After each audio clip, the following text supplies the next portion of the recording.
ക്രിസ്തുവിന്റെ സമാധാനം ഇന്ന് നിങ്ങളുടെ ഹൃദയത്തെ കാത്തുസൂക്ഷിക്കട്ടെ. അവിടുത്തെ വചനം നിങ്ങളുടെ ആത്മാവിന്റെ നങ്കൂരമായിരിക്കട്ടെ. നിങ്ങൾ വയ്ക്കുന്ന ഓരോ ചുവടും അവിടുത്തെ സാന്നിധ്യത്തിൽ നിന്ന് അകറ്റുന്നതിനു പകരം അവിടത്തേക്ക് കൂടുതൽ അടുപ്പിക്കട്ടെ. നാം ഈ പുതിയ ദിവസം ആരംഭിക്കുമ്പോൾ വളരെ കുറച്ച് വിശ്വാസികൾ മാത്രമേ ബോധപൂർവം ദൈവത്തിൽ നിന്ന് അകന്നു പോകുന്നുള്ളൂ എന്ന കാര്യം ഓർക്കാം. ആത്മീയമായ പിന്നോട്ടുപോക്ക് പലപ്പോഴും പെട്ടെന്ന് സംഭവിക്കുന്ന ഒന്നല്ല. അത് നിശബ്ദവും ക്രമാനുഗതവും മിക്കവാറും ശ്രദ്ധിക്കപ്പെടാത്തതുമാണ്.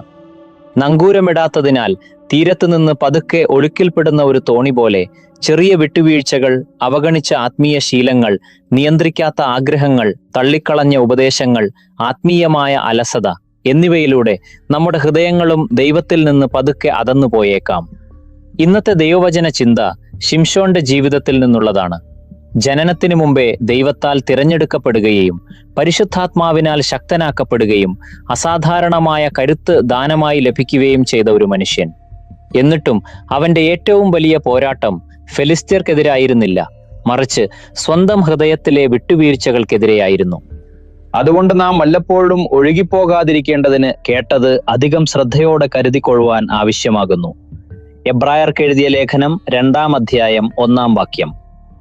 ഇവിടെ വിശ്വാസികൾക്ക് ദൈവവചനത്തിൽ അതീവ ശ്രദ്ധ പുലർത്താൻ മുന്നറിയിപ്പ് നൽകുന്നു. കാരണം ലക്ഷ്യമില്ലാതെ ഒഴുകിപ്പോകുന്നത് സ്വാഭാവികമായി സംഭവിക്കുന്ന ഒന്നാണ്. ഒരു ബോട്ട് തീരത്തുനിന്ന് അകന്നു പോകാൻ ആരും അതിനെ തള്ളിവിടേണ്ടതില്ല. അത് സുരക്ഷിതമായി നങ്കൂരമിട്ടിട്ടില്ലെങ്കിൽ തനിയെ ഒഴുകിപ്പോകും. അതുപോലെ ക്രിസ്ത്യാനികൾക്ക് ദൈവത്തോടുള്ള തീക്ഷ്ണത പെട്ടെന്നൊരു ദിവസം നഷ്ടപ്പെടുന്നില്ല. ആത്മീയ തകർച്ച സാധാരണയായി ആരംഭിക്കുന്നത് ചെറിയ, നിരുപദ്രവകാരി എന്ന് തോന്നുന്ന തെരഞ്ഞെടുപ്പുകളിലൂടെയാണ്. ശിംശോന്റെ കഥ ഈ സത്യത്തെ കൃത്യമായി വ്യക്തമാക്കുന്നു. ദലീല അവന്റെ മുടി മുറിച്ചപ്പോഴല്ല അവന്റെ പതനം തുടങ്ങിയത്. അത് അതിനും എത്രയോ മുമ്പ് ദൈവത്തിന്റെ കൽപ്പനകൾക്ക് പകരം സ്വന്തം ആഗ്രഹങ്ങളെ പിന്തുടരാൻ അവൻ തീരുമാനിച്ചപ്പോൾ തന്നെ ആരംഭിച്ചിരുന്നു. ദൈവത്തെ പ്രസാദിപ്പിക്കുന്നതിന് പകരം സ്വന്തം കണ്ണുകൾക്ക് ഇമ്പമുള്ളതിലേക്ക് അവൻ നോക്കി. സ്വന്തം വിവേകത്തിൽ മാത്രം ആശ്രയിച്ചുകൊണ്ട് മാതാപിതാക്കളുടെ ജ്ഞാനമുള്ള ഉപദേശങ്ങളെ അവൻ അവഗണിച്ചു. ഒരു വിട്ടുവീഴ്ച മറ്റൊന്നിലേക്ക് നയിച്ചു. ഒടുവിൽ പാപം അവന്റെ ജീവിതത്തിന്മേൽ ക്രമേണ നിയന്ത്രണം നേടി. എല്ലാ പ്രലോഭനങ്ങളും ആരംഭിക്കുന്നത് ഒരു ആഗ്രഹമായിട്ടാണ്. ആഗ്രഹം സ്വയം പാപമല്ല. എന്നാൽ ദൈവത്തെ അനുസരിക്കാനുള്ള നമ്മുടെ ആഗ്രഹത്തെക്കാൾ സ്വന്തം ആഗ്രഹങ്ങൾ ശക്തമാകുമ്പോൾ അവ അപകടകരമായി മാറുന്നു. ശിംശോൻ പ്രലോഭനങ്ങളിൽ നിന്ന് ഓടിയകലുന്നതിന് പകരം അതിനെ താലോലിച്ചു. പാപത്തെ നിയന്ത്രിക്കാൻ തനിക്ക് കഴിയുമെന്ന് അവൻ വിശ്വസിച്ചു. എന്നാൽ ഒടുവിൽ പാപം അവനെ നിയന്ത്രിച്ചു. കൗതുകമായി തുടങ്ങിയത് ഒടുവിൽ തടവറയായി മാറി. ശിംശോന്റെ കഥയിലെ ഏറ്റവും സങ്കടകരമായ ഒരു വാക്യം ന്യായാധിപന്മാർ 16:20 കാണാം. യഹോവ തന്നെ വിട്ടു എന്നറിഞ്ഞില്ല. അവന്റെ ഏറ്റവും വലിയ ദുരന്തം ശാരീരിക ശക്തി നഷ്ടപ്പെട്ടതല്ല, മറിച്ച് ദൈവസാന്നിധ്യത്തോടുള്ള സംവേദനക്ഷമത നഷ്ടപ്പെട്ടതാണ്. ആവർത്തിച്ചുള്ള വിട്ടുവീഴ്ചകൾ അവന്റെ ആത്മീയ ബോധത്തെ മരവിപ്പിച്ചു കളഞ്ഞു. ദൈവവുമായുള്ള കൂട്ടായ്മ തകർന്നിട്ടും ഒന്നും സംഭവിച്ചിട്ടില്ലെന്ന ഭാവത്തിൽ അവൻ ജീവിച്ചു. എന്നിട്ടും ശിംശോന്റെ കഥ നിരാശയിൽ അവസാനിക്കുന്നില്ല. തകർക്കപ്പെട്ട അവസ്ഥയിൽ അവൻ വീണ്ടും ദൈവത്തോട് നിലവിളിച്ചു. തന്റെ തെരഞ്ഞെടുപ്പുകളുടെ അനന്തരഫലങ്ങൾ അനുഭവിക്കേണ്ടി വന്നുവെങ്കിലും ദൈവത്തിന്റെ കരുണയും അവൻ അനുഭവിച്ചറിഞ്ഞു. അവന്റെ അവസാന പ്രാർത്ഥന നമ്മെ ഓർമ്മിപ്പിക്കുന്നത് ആരും ദൈവകൃപയുടെ പരിധിക്ക് പുറത്തല്ല എന്നാണ്. നാം ആത്മാർത്ഥമായി മാനസാന്തരപ്പെടുമ്പോൾ തന്റെ മക്കളെ പുനരുദ്ധരിക്കുന്നതിൽ ദൈവം സന്തോഷിക്കുന്നു. ഇവിടുത്തെ ലക്ഷ്യം വ്യക്തമാണ്. ആത്മീയമായ അകന്നുപോകൽ ആരംഭിക്കുന്നത് ചെറിയ വിട്ടുവീഴ്ചകളിലൂടെയാണ്. എന്നാൽ ആത്മീയമായ വീണ്ടെടുപ്പ് ആരംഭിക്കുന്നത് താഴ്മയുള്ള മാനസാന്തരത്തിലൂടെയാണ്. ആധുനിക മനഃശാസ്ത്രവും നാഡീശാസ്ത്രവും ഈ ബൈബിൾ സത്യത്തെ മനോഹരമായി ശരിവെക്കുന്നുണ്ട്. ഗവേഷകർ വിശദീകരിക്കുന്നത് നമ്മുടെ ദൈനംദിന ജീവിതം വലിയൊരു പരിധിവരെ രൂപപ്പെടുന്നത് ശീലങ്ങളിലൂടെയാണെന്നാണ്. ന്യൂറോപ്ലാസ്റ്റിസിറ്റി എന്ന പ്രക്രിയയിലൂടെ ആവർത്തിച്ചുള്ള പ്രവർത്തനങ്ങൾ തലച്ചോറിലെ പ്രത്യേക നാഡീവ്യൂഹങ്ങളെ ശക്തിപ്പെടുത്തുന്നു. ലളിതമായി പറഞ്ഞാൽ നാം ആവർത്തിച്ചു പരിശീലിക്കുന്നതെന്തും തുടർന്നുകൊണ്ടു പോകാൻ കൂടുതൽ എളുപ്പമായി തീരും. നല്ല ശീലങ്ങൾ അച്ചടക്കത്തെ ശക്തിപ്പെടുത്തുമ്പോൾ അനാരോഗ്യകരമായ ശീലങ്ങൾ ക്രമേണ സ്വയമേവ സംഭവിക്കുന്ന ഒന്നായി മാറുന്നു. ബിഹേവിയറൽ സൈക്കോളജിസ്റ്റുകൾ ഇതിനെ ഹാബിറ്റുവേഷൻ എന്ന് വിളിക്കുന്നു. ഒരു കാര്യവുമായി ആവർത്തിച്ച് സമ്പർക്കമുണ്ടാകുമ്പോൾ കാലക്രമേണ അതിനോടുള്ള നമ്മുടെ പ്രതികരണശേഷി കുറയുന്നു. പണ്ട് തെറ്റാണെന്ന് കരുതിയിരുന്ന കാര്യങ്ങൾ പിന്നീട് ആളുകൾക്ക് യാതൊരു മടിയുമില്ലാതെ ചെയ്യാൻ കഴിയുന്നത് ഇതുകൊണ്ടാണ്. ആത്മീയമായി പറഞ്ഞാൽ ആവർത്തിച്ചുള്ള വിട്ടുവീഴ്ചകൾ നമ്മുടെ മനസാക്ഷിയെ മരവിപ്പിക്കും, പാപം അത്ര ഗൗരവമുള്ളതല്ലെന്ന് തോന്നിപ്പിക്കുകയും ദൈവത്തിന്റെ ആലോചനകളെ തിരിച്ചറിയാതാക്കുകയും ചെയ്യും. സോഷ്യൽ സൈക്കോളജിയിലെ പഠനങ്ങൾ തെളിയിക്കുന്നത് ആത്മീയ ഉത്തരവാദിത്തമുള്ള കൂട്ടായ്മകൾ കാത്തുസൂക്ഷിക്കുന്നവർ കൂടുതൽ ജ്ഞാനമുള്ള തീരുമാനങ്ങൾ എടുക്കുകയും വിനാശകരമായ പെരുമാറ്റങ്ങളിൽ ഏർപ്പെടാനുള്ള സാധ്യത കുറവാണെന്നുമാണ്.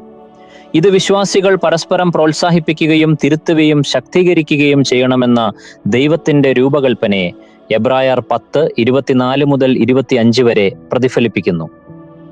ശാസ്ത്രം സ്ഥിരീകരിക്കുന്നത് വേദപുസ്തകം എക്കാലത്തും പഠിപ്പിച്ച കാര്യമാണ്. നമ്മുടെ ആവർത്തിച്ചുള്ള തെരഞ്ഞെടുപ്പുകളാണ് നമ്മുടെ സ്വഭാവത്തെ രൂപപ്പെടുത്തുന്നത്. അനുസരണത്തിന്റെ ഓരോ പ്രവൃത്തിയും നമ്മുടെ ആത്മീയ ബോധത്തെ ശക്തമാക്കുമ്പോൾ ആവർത്തിച്ചുള്ള ഓരോ വിട്ടുവീഴ്ചയും അതിനെ ദുർബലപ്പെടുത്തുന്നു.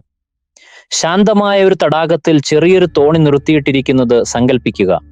അവിടെ കൊടുങ്കാറ്റില്ല, ശക്തമായ കാറ്റില്ല, ആഞ്ഞടിക്കുന്ന തിരമാലകളില്ല, എല്ലാം തികച്ചും ശാന്തമായി കാണപ്പെടുന്നു. എന്നിട്ടും മണിക്കൂറുകൾക്ക് ശേഷം ആ തോണി തീരത്തു നിന്ന് വളരെ ദൂരെ എത്തുന്നു. പെട്ടെന്നുണ്ടായ വലിയൊരു സംഭവം കൊണ്ടല്ല, മറിച്ച് അത് നങ്കൂരമിട്ടിട്ടില്ലായിരുന്നത് കൊണ്ട് മാത്രം. ആരെങ്കിലും തള്ളിവിട്ടത് കൊണ്ടല്ല അത് ഒഴുക്കിൽപ്പെട്ടത്, അതിനെ ഒരിടത്ത് ഉറപ്പിച്ചു നിർത്താൻ ഒന്നുമില്ലാതിരുന്നത് കൊണ്ടാണ്. നമ്മുടെ ആത്മീയ ജീവിതവും പലപ്പോഴും ആ തോണിയെപ്പോലെയാണ്. ഒരു ദിവസത്തെ പ്രാർത്ഥന മുടങ്ങുന്നത് നിസ്സാരമായി തോന്നാം. ഒരു ദിവസം ദൈവവചനം വായിക്കാതിരിക്കുന്നത് ദോഷമില്ലാത്തതായി തോന്നാം. ഒരു ചെറിയ ദൈവിക മുന്നറിയിപ്പ് അവഗണിക്കുന്നത് അത്ര പ്രാധാന്യമില്ലാത്തതായി തോന്നാം. ഒരു പാപചിന്തയെ ഹൃദയത്തിൽ സൂക്ഷിക്കുന്നത് നിയന്ത്രിക്കാൻ കഴിയുമെന്ന് തോന്നാം. വിശ്വാസിയായ ഒരാളുടെ നല്ലൊരു ഉപദേശം തള്ളിക്കളയുന്നത് ചെറിയ കാര്യമായി തോന്നാം. എന്നാൽ കാലക്രമേണ ഈ ചെറിയ വിട്ടുവീഴ്ചകൾ നമ്മുടെ ഹൃദയവും ദൈവവും തമ്മിൽ വലിയ അകലം സൃഷ്ടിക്കുന്നു. നന്ദിപൂർവ്വം ഓർക്കാം, ശിംശോന്റെ കഥ മറ്റൊരു ചിത്രം കൂടി നമുക്ക് നൽകുന്നുണ്ട്. ശ്രദ്ധിക്കപ്പെടാത്ത ഒരു തോട്ടം കളകൾ കൊണ്ട് നിറഞ്ഞു പോയേക്കാം. എന്നാൽ വിശ്വസ്തനായ ഒരു തോട്ടക്കാരൻ അത് ഉപേക്ഷിച്ചു കളയില്ല.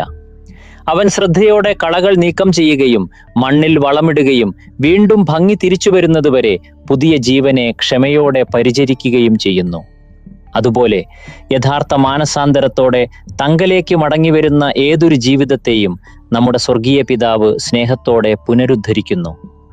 ആത്മപരിശോധനയ്ക്കായി ഒരു നിമിഷം, കർത്താവിന്റെ സന്നിധിയിൽ ഒരു നിമിഷം ശാന്തമായിരുന്ന് നിങ്ങളോട് തന്നെ ആത്മാർത്ഥമായി ചോദിക്കുക, അപകടം മനസ്സിലാക്കാതെ ഞാൻ അംഗീകരിച്ച ഏതെങ്കിലും ചെറിയ വിട്ടുവീഴ്ച എൻ്റെ ജീവിതത്തിലുണ്ടോ?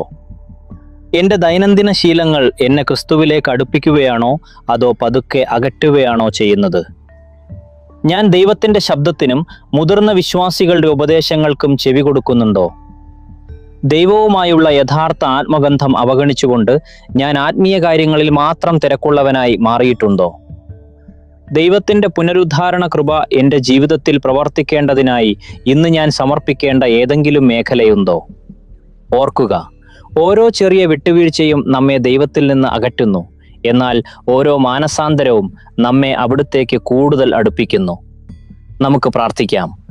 സ്വർഗീയ പിതാവേ, ശിംശോന്റെ ജീവിതത്തിലൂടെ അവിടുന്ന് നൽകിയ സ്നേഹപൂർവമായ മുന്നറിയിപ്പിനായി നന്ദി. ആത്മീയമായ അകന്നുപോകൽ ഒറ്റ രാത്രി കൊണ്ട് സംഭവിക്കുന്നതല്ലെന്നും ഞാൻ ഓരോ ദിവസവും എടുക്കുന്ന ചെറിയ തീരുമാനങ്ങളിലൂടെയാണ് അത് ആരംഭിക്കുന്നതെന്നും എന്നെ ഓർമ്മിപ്പിച്ചതിനായി നന്ദി. എൻ്റെ ഹൃദയത്തെ ശോധന ചെയ്ത് അങ്ങയിൽ നിന്ന് എന്നെ പതുക്കെ അകറ്റിയിട്ടുള്ള എല്ലാ വിട്ടുവീഴ്ചകളെയും എനിക്ക് വെളിപ്പെടുത്തി തരണമേ.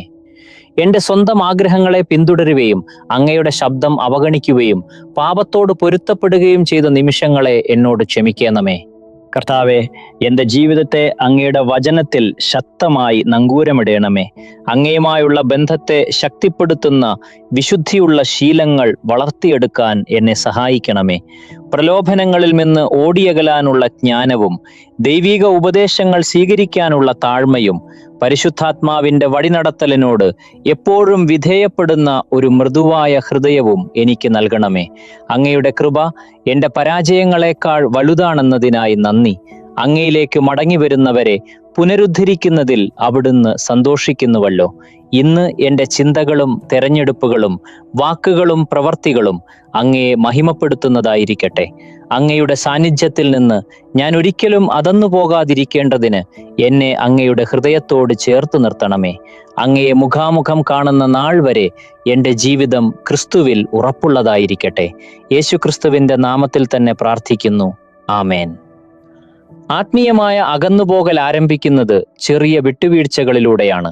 എന്നാൽ ക്രിസ്തുവിൽ നങ്കൂരമിട്ട ഒരു ജീവിതം കെട്ടിപ്പടുക്കുന്നത് ദൈനംദിന അനുസരണം, നിരന്തരമായ മാനസാന്തരം, വിശ്വസ്തമായ കൂട്ടായ്മ, ദൈവകൃപയിലുള്ള അചഞ്ചലമായ ആശ്രയം എന്നിവയിലൂടെയാണ്. നങ്കൂരമിട്ടു നിൽക്കുക, ഉണർന്നിരിക്കുക, യേശുവിനോട് ചേർന്ന് നിൽക്കുക.